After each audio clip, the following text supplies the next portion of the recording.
welcome back to the MD Sports Performance Podcast. This is the first time episode in English because we have a special guest here today.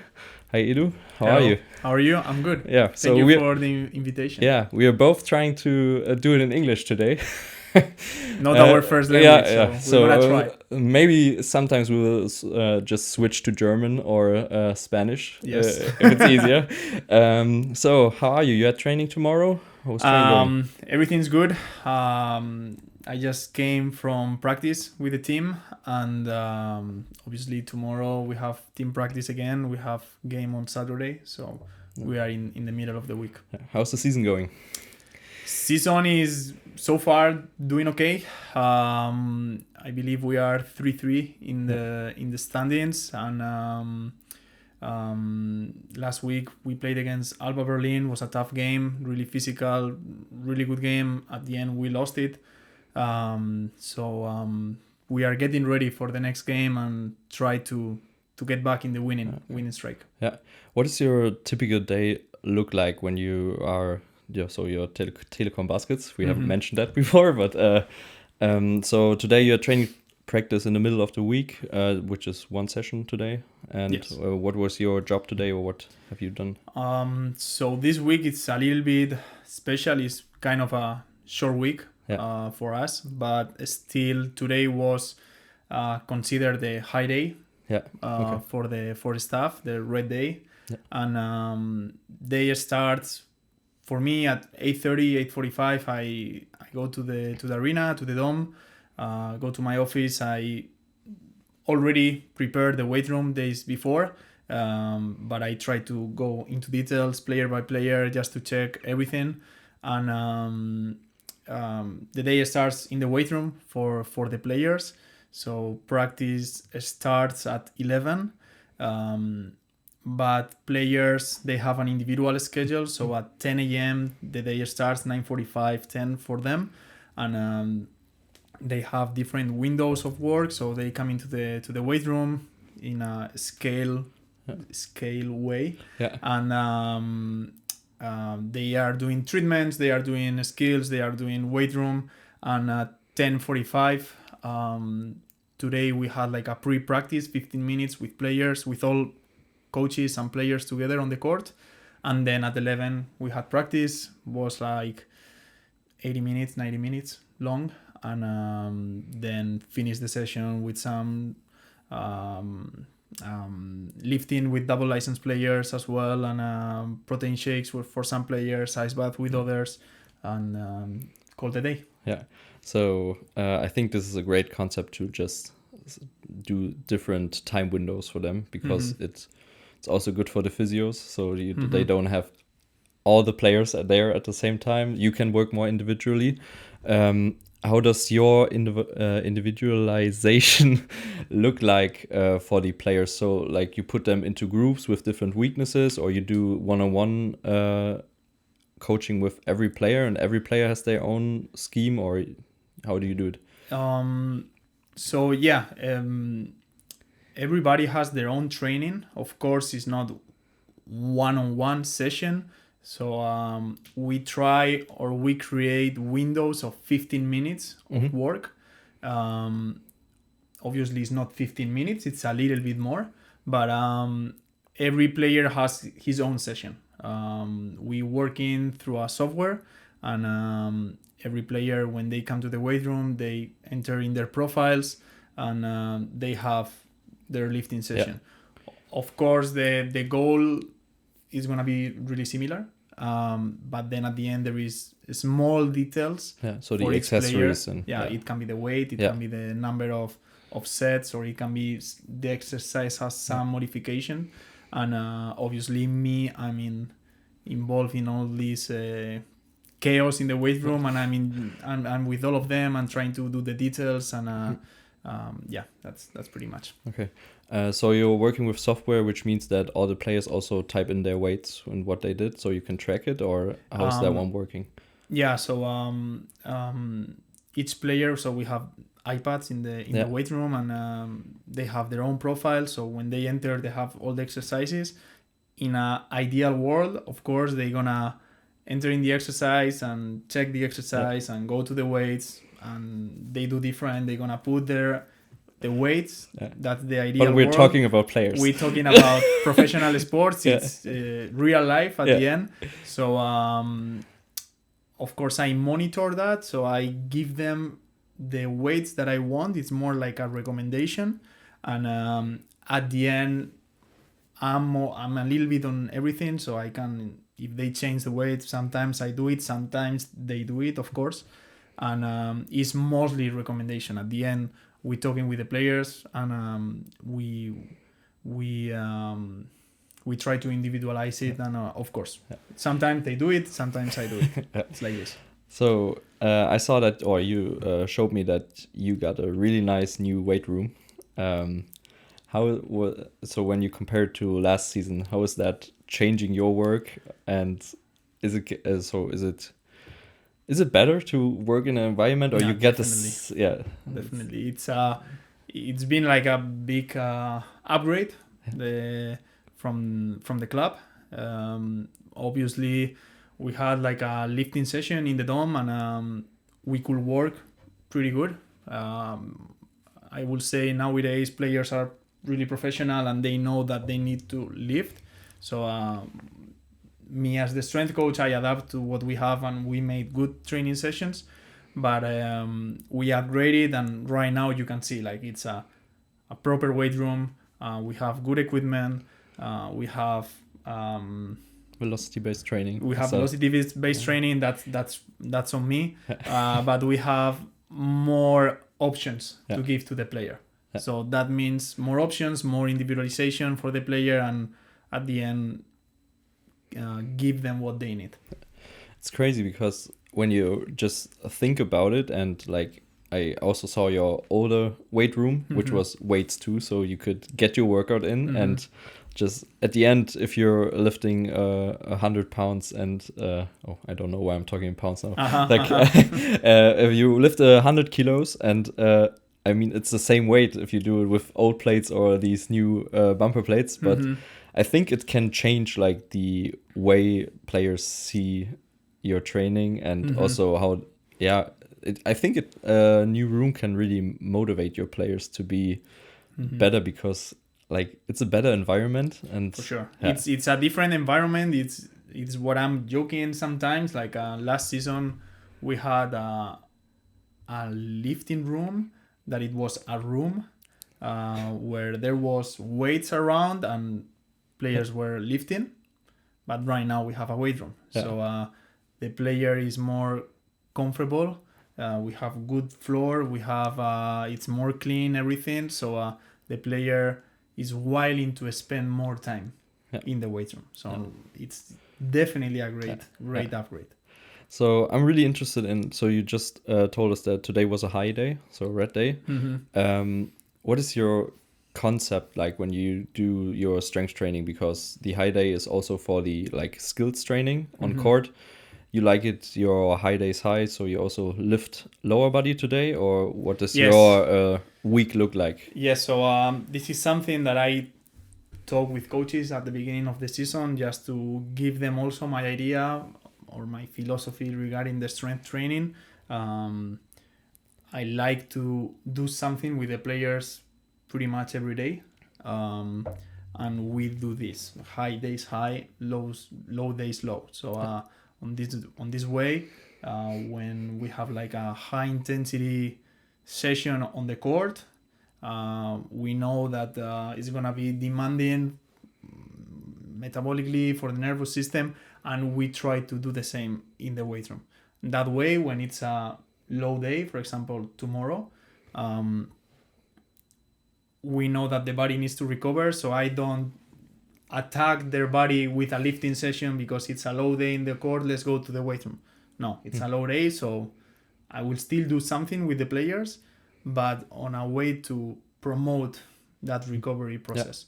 We try to go together always in the same direction, the weight room and the court, be always on the same page. When you look into the NBA, you see a lot of videos of players lifting after games, which would be like the same concept. of high days high. So you lift Exactly. after, you lift after your game. So you have a lot of time to the next game. What would be really interesting is it possible to do that in Germany in the with the just so the players could do it, but is it possible to do it at an away game, for example? I think it's difficult, right? It's difficult. It depends. Yeah. It depends, like everything, of course. Like for example, last season we did it. Yeah. This season we don't do it. Okay. The reason is that this season we are playing only one competition, so I believe that we have a bigger window longer to prepare weeks, longer weeks. So I don't see the stress of telling the players of go to the weight room after the game. It's a high day, let's lift also as well. It's not really necessary from my point of view, because then we have 5-6 days until the next game. You're not playing like back to back every 2 days. However, if we are playing international, hopefully next season, we implement that on the players. And here in Bonn, we have the dome. Obviously, we have the weight room in the arena, so it's really easy. When we play away and we need to lift, of course, we need to talk with the strength coach from the other team, or maybe hope he's a good guy, or it's a good guy, or maybe we bring some equipment with us, and obviously maybe it's not with the whole team, but with some players. Hey, you didn't play that much. Let's use 10 minutes on the court, do some metabolic work while players are on the shower, or let's do some lifting on the hall, for example. It depends on the context, like everything. So find a way. This is find a way. We say, you find a way. I think that's the main job for every strength coach. Exactly. Find a way. So we're in season now. How do you go about your training? So what are some like factors that you try to consider when planning your strength work, your on-field work? Maybe we start with strength work, because we're just talking about it now. So like I said, I like to do something every day with players. So usually, let's say we go to the weight room 3-4 times per week. That's what we try to do, and it goes with the intensity on the court. But usually, just to put an example, usually first day of the week, far from game, at the same time is 2 days after our game. So usually we do like local tissue work. So we focus more in local muscles, try to give them some flow. We also load more upper body with traditional lifting, but we're not gonna attack that much other type of tissues. It's more in a slow way. Usually next day it can be the red day, so this is the day where we try to implement high force scenarios in a safe way always, and these days usually really individual. So some players, they need more high force scenarios at high speed. So for example, it can be like a quick eccentric or quick drops, or give it some speed on the lifting. Other players, they need the opposite, and they need really heavy isometrics or a slow tempo, or give them what they are not really used to, just to say. And then once we are moving towards the end of the week, that's when we are doing like as well small pills of it can be like short, like a trap bar, heavy lifting, more concentric. Some guys it will be the same, but maybe with more speed. So like I said, the small pills of force, and moving from more slow to more speed, pretty much. Are you looking more at the position the player plays, or is it more like the individual capacities the player has and the things you saw from your diagnostics you did at the beginning of the season? So that's been changing. Like I would say maybe at the beginning, or last season, for example, or even in this season at the beginning, I usually divide them in guards, forwards, centers. Centers, they're gonna need more upper body, so I'm lifting more with them, of course. Right now, I'm just changing that. We working with force plates. We've been talking about it, and this is helping me to categorize much easier the players. So I try to categorize those players if they have more elastic properties or more force properties, and I try to give them what they need. Yeah. So maybe one guy is like it's a guard, but I need to give them more high force or more slow movements. Other guys maybe they need more speed. So right now it's not based on position, but more on what they really need. Do you see trends there, like that specific position has like so most of the time has this or that capacities, or is it like really individual?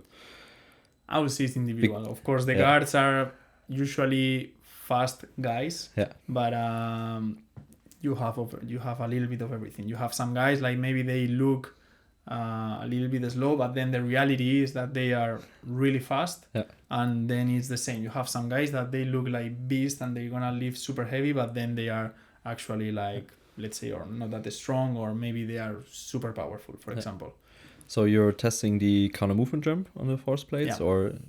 Yeah, right now we doing the counter movement jump. Okay, so and you do them on a regular basis, or try to get them there every week, or? We try to do that once per week.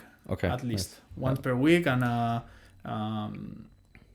of course you need time with that in order to see the real strategy of each player, and with time you can see a little bit the strategies that each player has. It's an interesting thing you're saying, because sometimes it's difficult for especially if you don't have players that are not like, they don't know the test really. Like you try to analyze the curve, and if they don't know the test and you just tell, so like when you look at data which says like, okay, just tell them jump as high as you can and jump as fast as you can, which is like the two main things you say to the athlete. Sometimes when you just prioritize one and say just jump as fast as you can, it changes the strategy for sure a whole. And this is something I'm really trying to understand or find a way, because the strategy changes. If you look at, if you see someone first time on a force plate, they do 3 jumps, they can the 3 jumps can totally different. Can be totally different. And after that you say you can say like, okay, maybe he's fast force, and for sure. Maybe he needs eccentrics. Yes, so exactly. That's why you need time. You need time. You need the player to perform it, and then you're gonna see at the end the strategy that they applied. And this is something which is why I'm only telling my so if there's someone doing a diagnostic, I'm just telling them, because they want to know how high did I jump. I just tell them the number, and then sometimes they ask like, and what are the other things? I'm telling them after that, because you can really change how they jump. Exactly. If you tell them, your braking force is really bad, and I think you need to be quicker, the next one will be quicker, but maybe not with the same jump height. Exactly. So, exactly. Yeah, this is interesting. You also use it for readiness testing, or? No, not really. Not really. Okay. At the end, we have like a small windows of work, and we need to be really efficient, and basically we just do it once per week. The counter movement jump is part of the exercises, and like you're saying, the players, they check the height. Then at the end I have other metrics, not a lot, but I have some key metrics for me, and from time to time when we have the opportunity, I talk to the player. Hey, you see, like maybe the jump height didn't really improve, maybe it's stable, but you can see that you see this metric, this shows me some information for me, and I can see that you are jumping the same, but you are much faster. You are jumping much faster than before, and this is what we need to. We need to work on your speed, for example. So just to find the moment to communicate this type of things to the player. Yeah, I think that's important because also sometimes you have like players, maybe you want them to gain some weight, and then then the player is jumping like 4 weeks after that, and he's like jumping same height but gained some weight. So it's a good thing because jump momentum improved, and this is something I think players can be. So if the player knows, okay, I'm jumping the same, which is first impression for them is like, okay, that's not good. But then you tell them like, hey, but you gained 2 kilos, so this means you improved your jump. More weight, you jump in the same. Yeah, it's a good thing. So that's really interesting. So so coming back to the in-season, how do you work together as a team with the physios and the other medical stuff, I would say, when a player injures, because sometimes we cannot really... It starts with communication, of course. We are lucky to have like a good medical department, so of course the doctor... Shout out to Bo, of course, legend. But everything starts with the doctor. He give us all the information and prognosis, diagnosis, and in this case, physio and me, Bo and I, we work together, and we have like a similar philosophy of what the player needs to do, and basically is work together.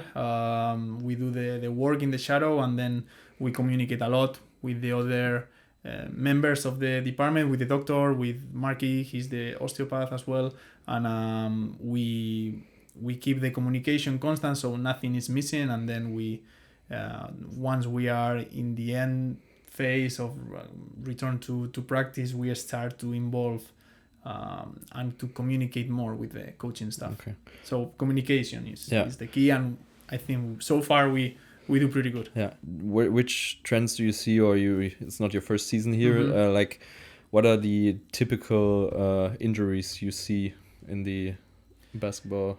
I mean, usually the injuries that we deal with are ankle sprains. Yeah. This is the number one injury, I would say, that makes a player to be out of practice. So ankle sprains are the number one, I would say, and then of course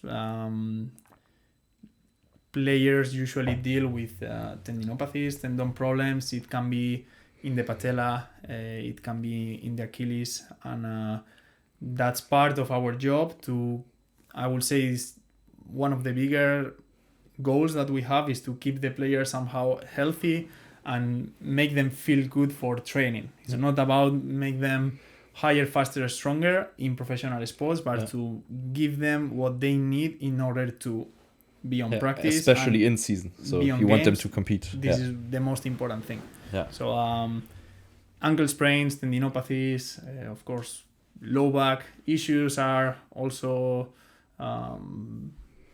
something usual, but that's also involved as well with traveling, and I would say these three are the main ones. I mean, ankle sprains are sometimes difficult to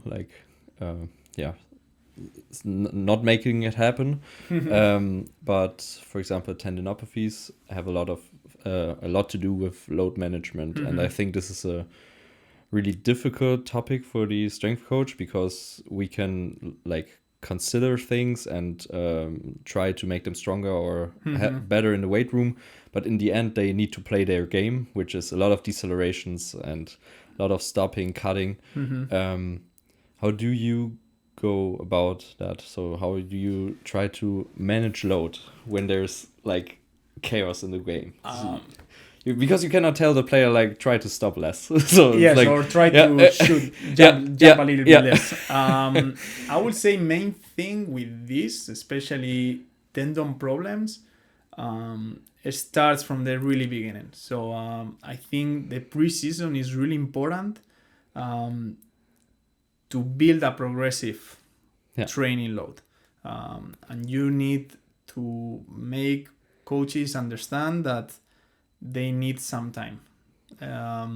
They just cannot be arrive 3 days of training, okay, and now let's go crazy. Because if you do that, you just create a spike of load, and that's where most of the problems start to appear. And at the end, you ended up with players having some Achilles problems, some knee problems, and you need time with this. So I think the beginning is to build a progressive training load. And I'm not saying less is better.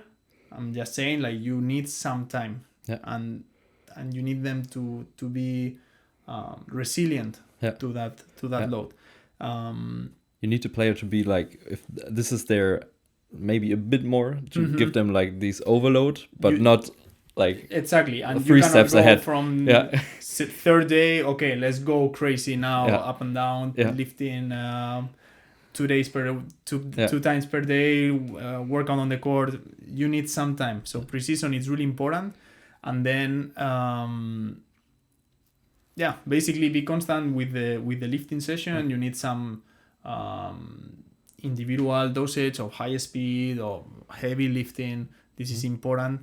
And then load management. This is like something that we talk about a lot in strength and conditioning. Like in our case, this season we count with first beat technology. So this is like some sensors that we use on every practice basically, and it tells us how much they are moving. So I can quantify the movement, the external load, so we can track it week by week, and we can see a little bit the tendencies of the players, and somehow we can have an objective value of the load they're doing. It's interesting. Is it newer technology, or you have that like for some seasons now? This season is the first time that we have it in Telecom Basketball, but I had it in other clubs, and it's the first time this season with us. Do you know how it's working? Because I know from soccer you just get your GPS, but we're indoor, so it cannot work with GPS. It's right? not a GPS. It's not the GPS. We don't need extra cameras. It's just the sensor, and I don't really know exactly the algorithm they're using, but it gives you like a value for the external load based on acceleration, deceleration, change direction, jumping. They take all those values and they give you a number for the external load, and it happens the same with the internal load. It's not the heart. It gives you heart rate, of course, but it gives you also the heart rate compared with the volume of or the intensity of training, and it gives you a number for the internal load. Yeah. So that's really useful. Can you see that in game? So we're not allowed to use it in games. Really? We're not allowed. We use it in preseason.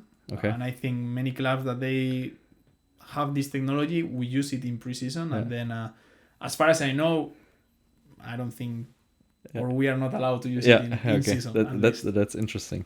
So you handle or try to handle the load, but sometimes it still happens. So we cannot really prevent injuries from happening.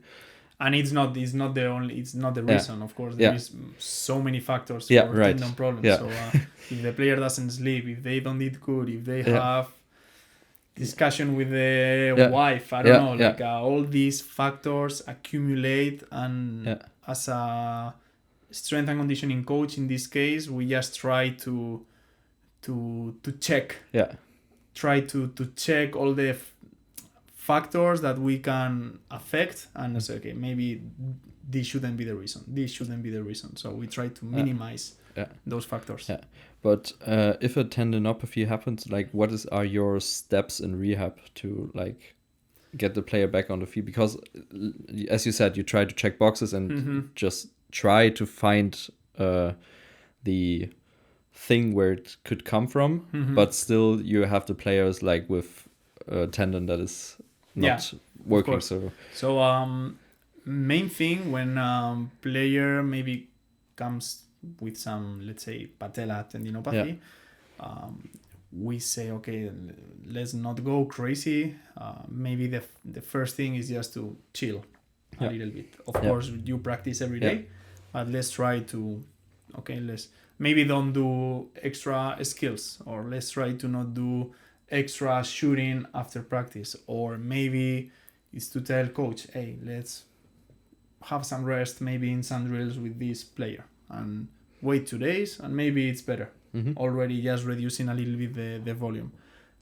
If it stays there, okay, then some treatment with the physio. Then in the lifting session, we start to implement some not protocols, I don't like to call it that way, but we start to implement some isometric loading, just to look for this analgesic effect and see if it has an effect on the player.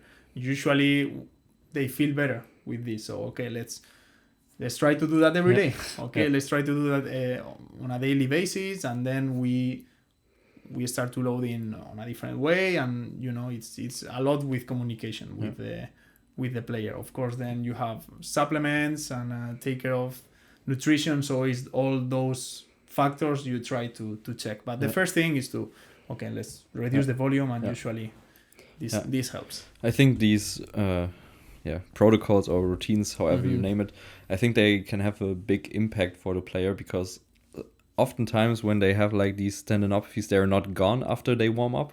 But if you warm up the tendon, it really helps with just the load they can handle on the court. So we've talked about a lot about of the strength work. Do you have any on field work? So you do like accelerations or any speed work on court, or is it just more all in the weight room and you do the stuff there? I would say main goal is in the weight room.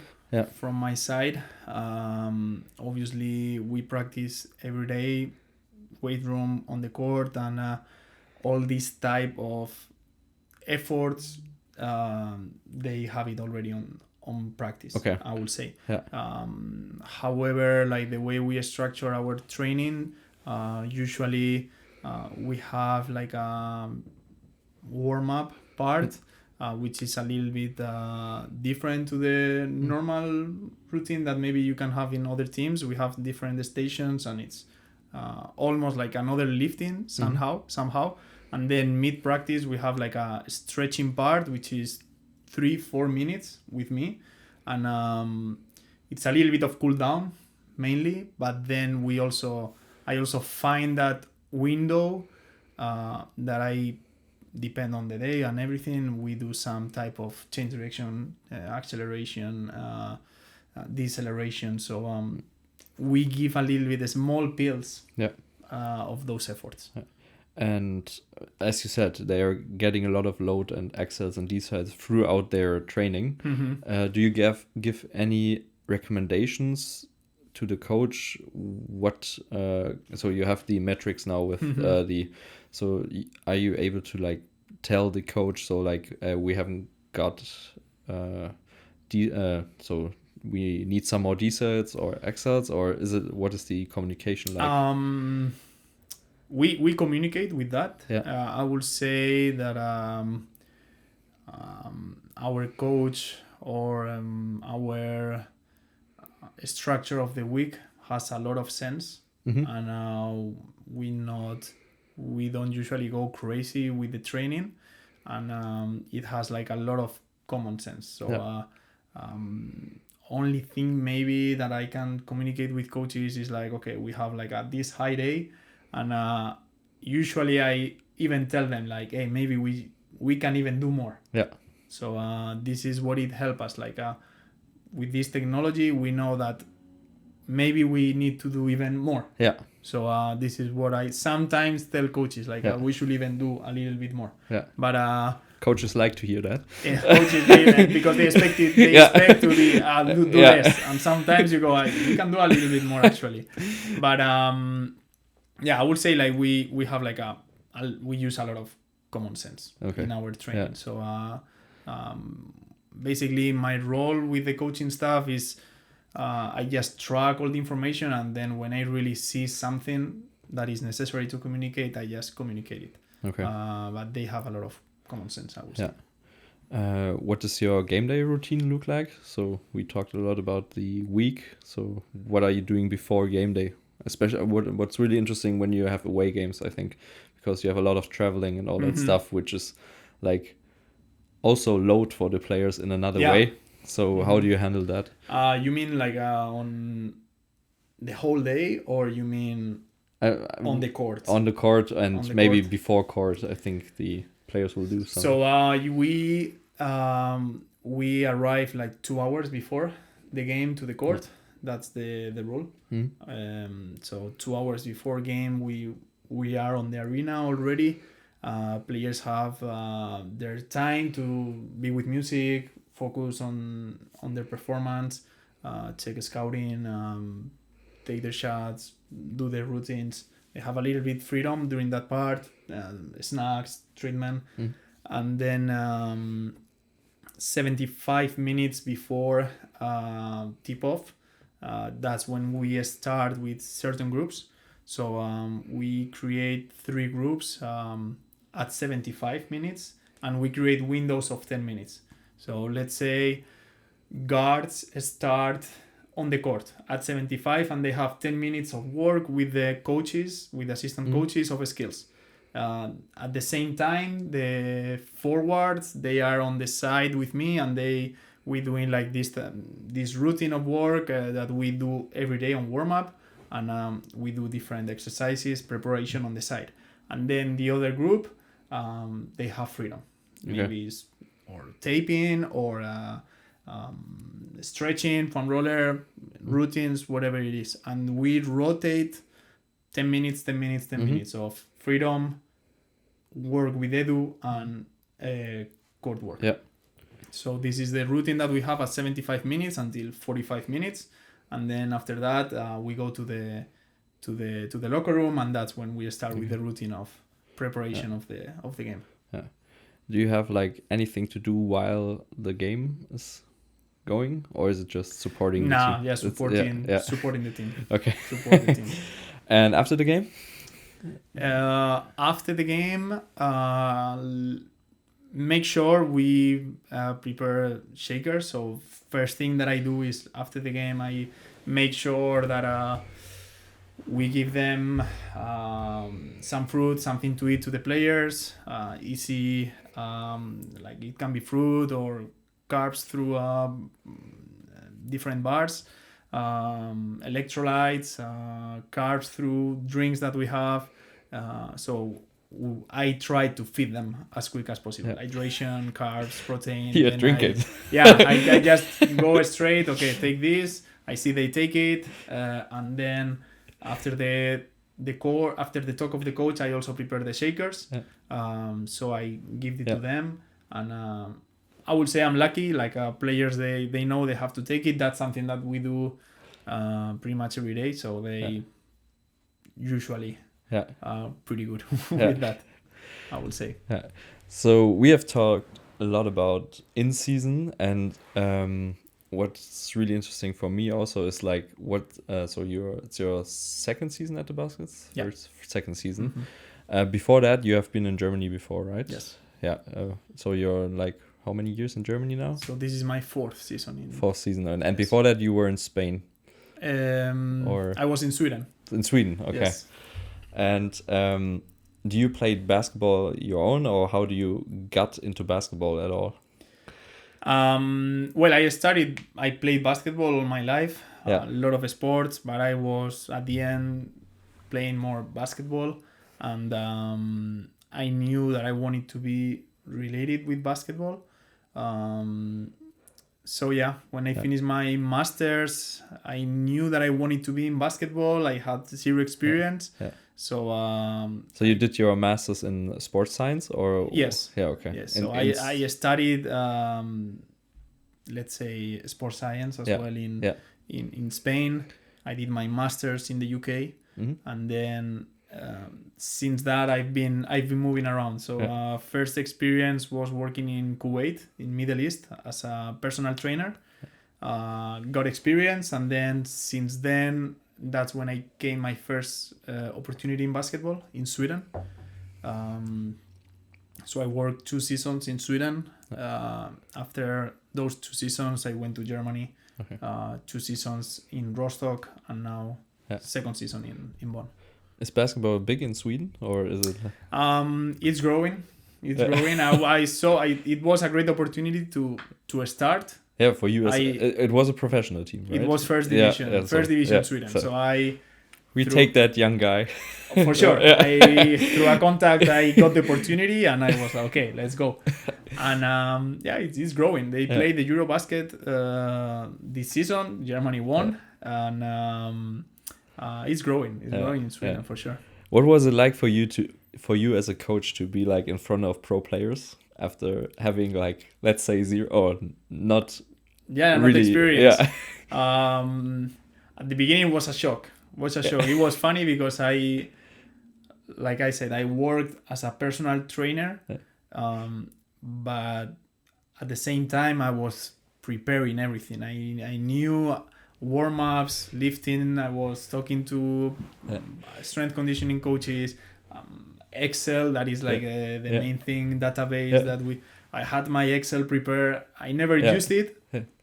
Haven't used it with your personal clients? I never didn't use it with my personal trainers, but I knew that I was gonna use it. Yeah. So I was working a lot without team. Yeah. So I knew that when the moment appeared, I was going to be ready. So it's funny because I didn't work with youth. I never worked with youth in basketball, and it was the straight going into Sweden. Yeah. How old were you when you started in Sweden? So I was 27. Yeah. Okay. 27. So you had some players that were older than you, and yes, I think that's a big thing because it's right now I'm starting to be older than players, but at the beginning I was pretty much the same age as many players. Yeah. How do you got your players together so that they trust you and wanted to work with you in Sweden? Was it a big challenge, or were they like, okay, we know that this guy knows what he does and we do I think it goes a lot with it doesn't matter if you're young or old. I think it shows a lot with what you show on a daily basis. Like if the player sees that you are for them, that you not go to the weight room because I tell you. Yes, you see that I'm doing the effort to prepare good lifting sessions in this case, but also like if it's an off day, I'm gonna be with them. In case they need me, I'm gonna be with them for other type of topics. So they see that you really want to help. You really want to help, and that's pretty much it. We are back. We got some technical problems, but we were talking about Sweden and how to gain confidence as a young coach. And I think a big part of your journey, I guess, is that you worked in different countries and got to know different cultures. And is it like that there is special culture in Sweden, German basketball, or do you think like it's all basketball culture and the differences are not that big? There is difference for sure. Especially you can see with the young guys, for example. I would say that at the end, professional sports, you work with Americans or grown man players, but I actually believe that, for example, Sweden, the education probably that they have and the culture they have, like the young players that we had from Sweden, they were like kind of mini soldiers, and whatever they tell them to do, they were gonna do it. And it's funny that in Sweden, for example, they had the I feel, and I talk with some people, like they didn't want to be better. They don't want to show they are better than the others. So let's say you do squats, barbell squats, and you have one guy that he can do squats with 120 kilos, but the other people is doing it with 70. So he's gonna be with 70 because he doesn't want to show that he can do better than the others. That was, but like this, literally. And they told me, in Sweden, like they have this culture thing, like they don't like to Stand really out. stand out Yeah, from the rest. Yeah. For education or culture or whatever, That's interesting because I think that was a thing. It's for a sure. challenge for you. Because, yes, it was. Yeah, because he can. You still get some. You can see that he has more potential, or he can be better. Yeah. And you can see, hey, let's work. You can be better. Yeah. But somehow it was, I'm okay. Yeah. I'm okay. And you see that in Germany here too, or do you see any difference here? No, I think in Germany, like they everyone wants to be the strongest. they want to do more. Yeah. We were talking about how it is in the US, and I think that's a whole nother level of it, because when you see like they're lifting in college at 6 a.m. going to school, practice, and it's really interesting if you look at different sports and how the players act in their sport and think that they have a lot of load, and then you see like for example triathletes, you say that in English? Triathletes, they go like 2-hour bike in the morning, then like 2 to 3 sessions a day. And I think this is also has something to do with the sports and the culture. It's about the culture, for sure. I really think it's about the culture of sports, of culture of work in every country. Do your players right now love to like to lift, and do they really compete in the gym as well, or? You mean about the BBL, or you mean in general in basketball? I mean, it's part of their job, so they take it as serious as that. I just feel like at the end they not getting paid to lift weights. They getting paid. It's not their job. To play basketball.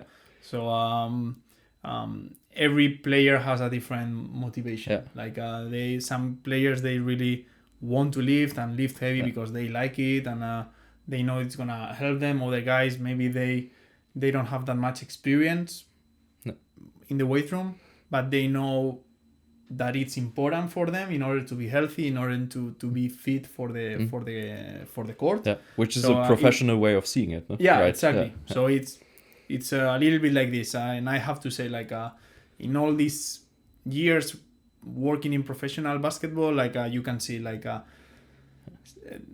strength training, like it's just one more part, and they know that it's important. And I don't remember like a player that he's like, I'm not gonna lift, or fuck that, like I'm not gonna do this exercise or this. They just know that it's important for them, and they see the benefits, or they see at the end you need to buy them into your training, like in everything. I saw a trend in soccer, but you can tell me if it's the same, or you see the trend in basketball too, that the more skilled the player is, and that the more he's relying on his skills and maybe not on his strength, he's also like, I'm not saying that they're not doing anything in the strength room, but they want to be like the best on the court, so but they know they don't have to do that much in the weight room. You know what I mean? That the more skilled the player is, the less likely it is that they love strength training. And then you got on the other side, it's really like thinking in like you can, but it's never like everyone is like that, but it's just like the trend I see. I mean, somehow yes. I tried to see like, and it happens with one player from last season. I remember that he was really skillful, but the reality is that he was doing a lot on the court. He liked to do skills work before practice, after practice. He was doing a lot of skills.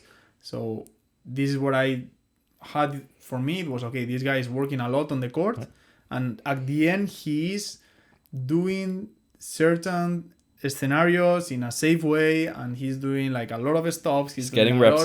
He's getting reps, and maybe he doesn't need that much in the weight room, because at the end he's doing these scenarios that I try to do sometimes in the Mhm. weight room. He's doing it by himself on the skills part. Yeah. So I told him, okay, maybe Yeah. let's not do that much weight room because I know that you are doing a lot of skills. Yeah. For example. But this is you being a good coach and like seeing the situation of every individual You need, athlete. just to see the situation with the you could reality. be different and say like, hey, you're doing so much on the court. Why are you not here in the strength room with me? But if he performs, Yeah, at the end, it's yeah, about winning. right. And he Yeah. was playing good, and Yeah. we were winning Yeah. games because of him. And I was like, okay, Yeah, yeah. that's maybe this is what he needs. Yeah. He doesn't need that much weight room. Yeah. And I know that he is somehow fit or he has a good protection for the Yeah. court because he's doing a lot of Yeah. work on the court as well. Yeah. And at the end, the sport itself, so basketball is the Mhm. thing. He's Exactly. like you Mhm. want to win games, so Mhm. and you try to prepare the athlete. And another trend I'm seeing, you can confirm or not Yes, now. yes, Athletes after a big injury Uh-huh. are more likely to be more in the weight room because they know like after the injury that they do Mhm. have to do more. Mhm. And this is something which is good, but sometimes I think like you could have done more before. So you could have maybe so They should sometimes have, you really should see have the switch. realized earlier. Yeah, you could have, but Yes. you know you needed that injury to really realize Mhm. that it is important what we are doing here. Mhm. Yeah, but it's like always like giving players the opportunity to like do what they think is best and Mhm. just getting your philosophy in Mhm. with like giving them parts. I don't know how to say it in English, but just give them some freedom Mhm. so that they trust you and you can put in some nuggets so that you get your Mhm. strength work in. I think it becomes more with it's a learning process. I Yeah. think like maybe it's not the injury, in my opinion, what makes the difference, but it's just the experience, the accumulation of Yeah. experiences. And I have players that they are old enough right Yeah. now. They have many years in their back, Yeah. and you can see maybe they're not the biggest fan in the weight room, but they know it's important. Yeah. And when you get injured, probably you have more time as well in the weight room. And of course, if you have see more your time biceps growing and then- to buy them, Yeah. to give them to your place, and they can see the benefit, of course. Yeah. So it's your so you're now still in basketball in Germany. You want to be here? Is that your end goal for you personally to be like a strength coach here in Germany or any other big league, or what are your plans for the do you have plans for the future, you personally? I do have plans, personal plans, Yeah. for sure. But I don't really have plans regarding the Yeah. future professional. Like Yeah. just be thankful for doing what I'm doing in this case. Be thankful for being in Germany, working in professional basketball. That's what I wanted. And you never know what it can be. I have contract with in Bonn. I'm happy here. I'm from Spain. Of course, I would like at some point be in Spain. The league is really well considered. Mm-hmm. But you never know. I'm just thankful to be where I am. Yeah, it's crazy when you look back and just like some years ago, your dream was to be like a strength coach for a professional team, and now you're here and realizing that how many people would love to do your job is like crazy. So appreciating that is really... You need to, I feel like you need to appreciate that. Yeah. Because at least in my case, that's what I wanted to do. Yeah. And I had no experience, and I jumped into Sweden to go there and work my ass to make it there first, and then be able to come to Germany, and now being born, of course. So it's just be thankful for that. Yeah, it's great. If you wouldn't have made it as strength coach, which I never think, because you're doing putting a lot of work in, and I think if you put a lot of work in, at the end it will work out as you want. But do you have like another job you would think you would have done if you wouldn't be a strength coach? Do you have like another passion? I mean, I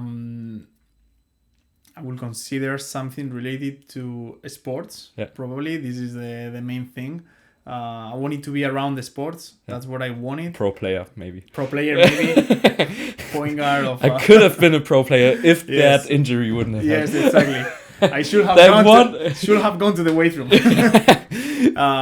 No, but I wanted to be in basketball. I wanted to be related to sports. If it's not like a strength and conditioning, we'll try to find my ways as maybe it's physio or something like this. I remember when I was young, I liked like a plan B was a journalist. Okay. Maybe that was something that I liked, but I knew that I wanted to be a strength coach. Okay. So many young coaches are listening to these episodes. Do you have like any philosophy you're living by, or anything you would like to tell the people, what is important to be or become a strength coach and get into the position you are in now, which really a lot of people would have loved to have that job? I would say the first thing, which I didn't do, but I think it's really important, is to try. To try things like is to work out and try new methods and really experience what is working and what is not working. Try to coach players. If it's for free, it's for free. You will get the experience and that will help you. So I would say that try things, work for free, or try to find someone that motivates you and try to talk to him. And these are really important things for young people, I believe. And then just work. If you really want to do that, like you will do small steps and work towards that goal. Thank you, Edu. It was a great episode. I think we did a great job with our English. Yes, I think it was okay. I hope you can listen to it. People could follow our conversation. It has been a pleasure, and I would really like to get you back on the pod anytime soon when you have time. For sure. And, I'm more than happy to do that. If you have any questions for Edu or me and just about the episode, or if we do another episode, if they have any questions, they can just text me or text you. For sure. Yeah, I will just tag your Instagram under the episode. Thanks for being here. We are going to lift now, doing some bench pressing. That's what we're going to do. Yeah. Yes. We're trying to get you to the 100 kilos. That's what I'm trying to do. I'm going to you, Bo. Yeah, so that Bo is proud of you. Yes. So thanks for being here, and thanks you for listening. Thank you so much.